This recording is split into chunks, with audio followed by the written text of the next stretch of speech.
Et je reconnais Monsieur le député de Terrebonne, porte-parole de l'opposition officielle en matière de jeunesse et affaires étudiantes.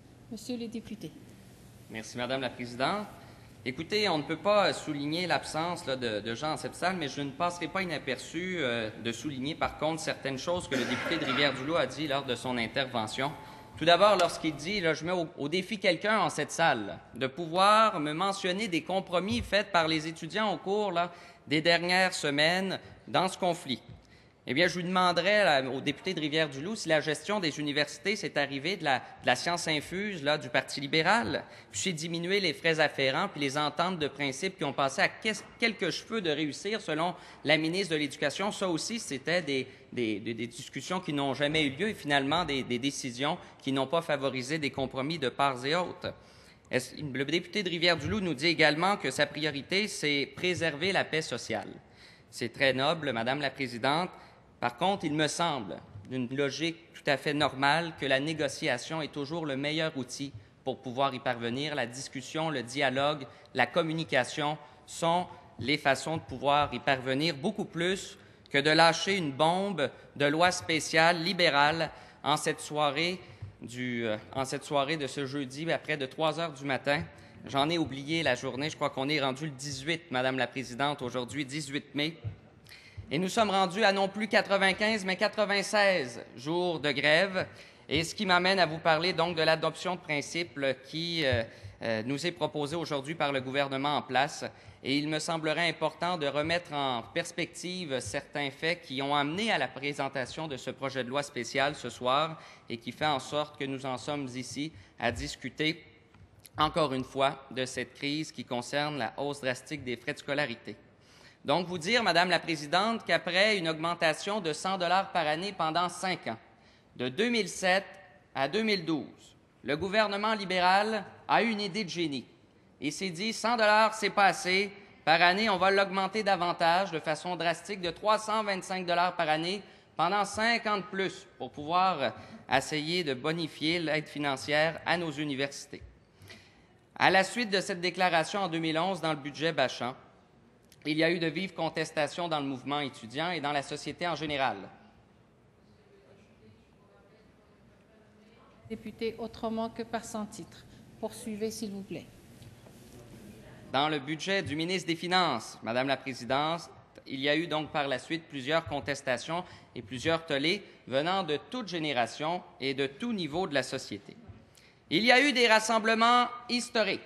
Le 22 mars dernier, plus de 200 000 personnes sont descendues dans les rues de Montréal pour manifester leur désaccord par rapport à cette politique qui n'avait jamais été annoncée dans aucun carton libéral, Madame la Présidente, il faut se le rappeler, ni à l'élection de 2008, ni dans les années et les mois qui ont suivi jusqu'à l'adoption du budget Bachand de 2011. Malgré cette marche historique, le gouvernement n'a pas reculé. Un mois plus tard, jour pour jour, Journée de la Terre, plusieurs milliers d'étudiants également se sont joints aux 300 000 personnes dans les rues de Montréal toujours pour réaffirmer leur désir de voir le gouvernement revenir sur sa position, ce qui n'a pas non plus été fait. Durant toute cette crise, Madame la Présidente, nous avons vu différentes solutions proposées par le gouvernement en place, des solutions qui, à chaque fois, déviaient du débat de fond de cette crise, celle de la hausse drastique des frais de scolarité. On a proposé d'augmenter les prêts pour endetter davantage les familles et les étudiants. On leur a également proposé des remboursements proportionnels aux revenus. On leur a également proposé de venir s'asseoir à des tables de discussion qui sont annoncées finalement en bout de ligne très futiles et très peu productrices. Nous avons également vu le débat dévié avec le premier ministre en voulant emmener les gens à voir le carré rouge d'une manière quasi terroriste au Québec et non plus comme un signe d'accessibilité aux études, d'équité et de justice sociale. Nous avons vu également le Parti libéral faire un jeu de magie, un brassage de cartes, échanger une ministre de l'Éducation pour une autre, changer 4,30 sous pour $1, et nous emmener donc, après une conférence de presse hier, même pas, Madame la Présidente, oui, hier, parce que nous sommes passés minuit, hier, avec l'ensemble des gens du mouvement étudiant concernés par ce débat, que ce soit les carrés blancs, les carrés verts, les carrés rouges, un appel à partisans, un appel au gros bon sens. Malgré tout cela, Madame la Présidente, les libéraux ont décidé d'appliquer aujourd'hui cette loi spéciale dont nous débattons l'adoption de principe à l'heure actuelle. Pour bien comprendre cette politique, Madame la Présidente, il faut comprendre aussi ce qu'elle contient. Pourquoi plusieurs personnes qualifient cette loi comme étant une loi matraque, une loi qui défie les droits les plus fondamentaux de notre société? Tout d'abord parce que les libéraux continuent à se cacher derrière celle-ci en donnant toute la pression sur les dirigeants et les responsables des établissements pour prendre les moyens appropriés qu'on ne veut pas définir encore et que pour que les cours se tiennent, et donc que le gouvernement continue à mettre la pression sur les enseignants pour qu'ils retournent à l'école, pour qu'ils puissent recommencer, semble-t-il, dans une atmosphère calme, tranquille, de paix sociale, à enseigner des cours. On va leur imposer, on va les forcer. C'est la manière dont il faut fonctionner avec les libéraux, et je doute fort, Madame la Présidente, que c'est nécessairement la meilleure voie à emprunter. On a vu également les pouvoirs abusifs qui sont donnés aux ministres du jamais vu dans le milieu de cette Assemblée nationale, en plein cœur de ce Salon bleu. Une ministre qui pourrait ainsi prendre des dispositions sur toute autre loi pour faire respecter les articles que concerne ce projet de loi. Donc, on donne à la ministre un pouvoir arbitraire, celui d'adapter et de modifier des lois votées par les législateurs de notre Assemblée nationale, les députés élus de nos circonscriptions. On confère à l'exécutif, donc, des pouvoirs réservés aux législatifs. On voit également, Madame la Présidente, dans ce projet de loi, évidemment, que les attaques à la liberté d'association sont omniprésentes. Et là, je vais vous en faire une petite lecture parce que c'est quand même pas rien. Toutes les manifestations de 10 personnes ou plus, dans un lieu accessible au public, même pas un lieu public, un lieu accessible au public, est illégale si la police n'a pas été avisée 8 heures à l'avance.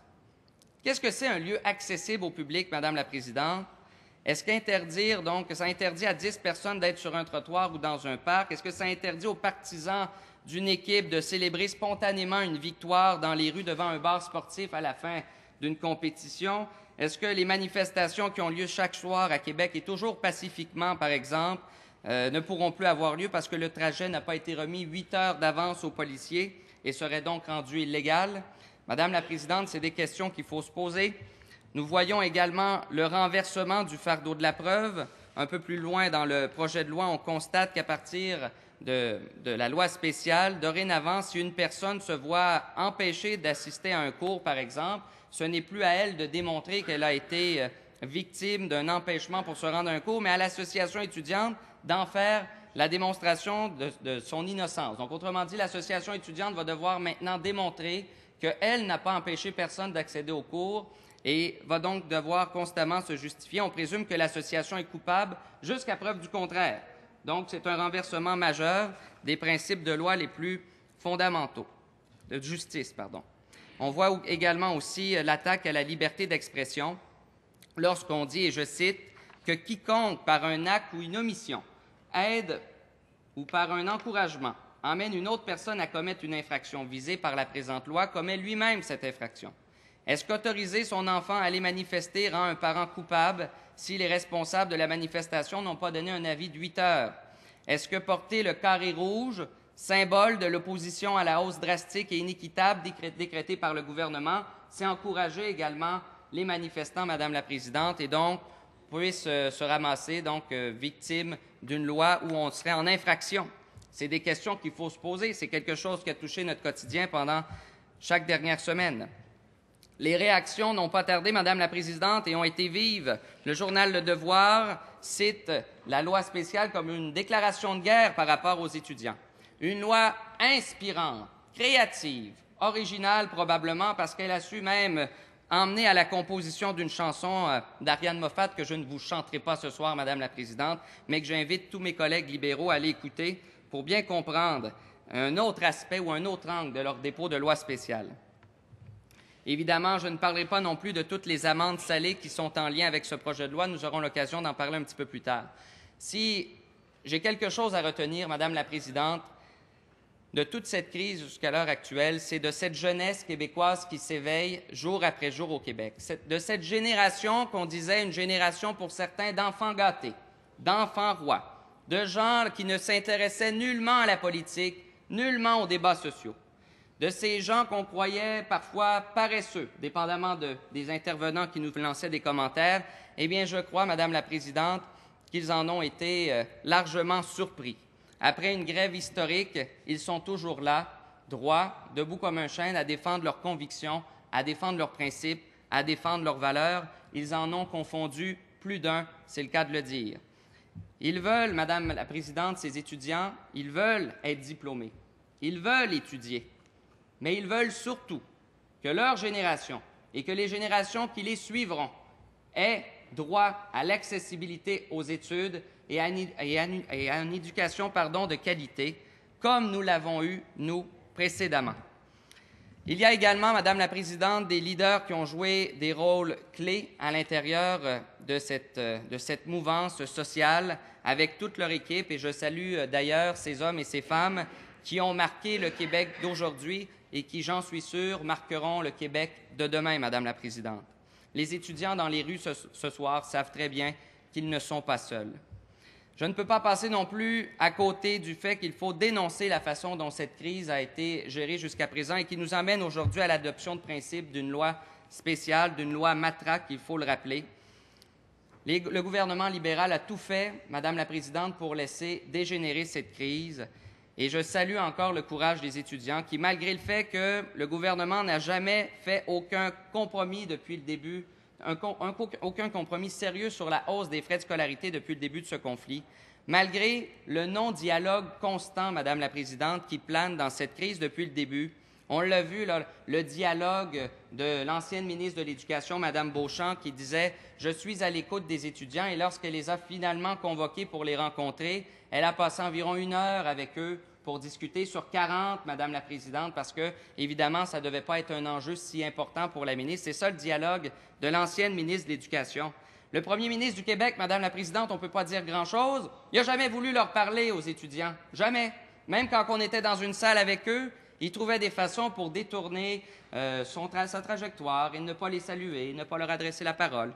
Alors, le bilan du dialogue du premier ministre est nul. Et la ministre de l'Éducation actuelle, Madame la Présidente, en 72 heures, qu'est-ce qu'elle a comme bilan de dialogue avec les étudiants? Elle les a écoutés 40 minutes un mardi soir, et après ça, elle arrive avec un bazooka à l'Assemblée nationale, elle dépose une loi spéciale et elle dit « Mais vous serez toujours, écoutez, ma porte sera toujours ouverte pour vous. » Elle dit l'un et fait son contraire, flatte d'une main et frappe de l'autre. C'est ça le dialogue de la ministre de l'Éducation à l'heure actuelle. 72 heures, Madame la Présidente, et cette ministre nous a emmenés dans l'état où nous sommes aujourd'hui, à 3 heures du matin. Malgré aussi les déviances de sujets, on l'a dit souvent, les déviances qui tournaient autour de sémantique, les fausses rencontres, les fausses promesses du gouvernement, les étudiants se sont toujours tenus debout, malgré la pression et la judiciarisation de ce dossier, Madame la Présidente. Ils ont su tenir le cap, ils n'ont jamais lâché, et cela les honore. Ils ont droit à toute notre reconnaissance de la part de l'opposition officielle. Et si, par la perte de raison totale, le gouvernement ne retrouve pas sa lucidité et décide de faire passer cette loi spéciale, il faut qu'ils sachent, Madame la Présidente, que leur travail n'aura pas été en vain. Mon intuition me dit qu'ils auront en bout de ligne le dernier mot, parce que la justice finira toujours par triompher. Merci beaucoup.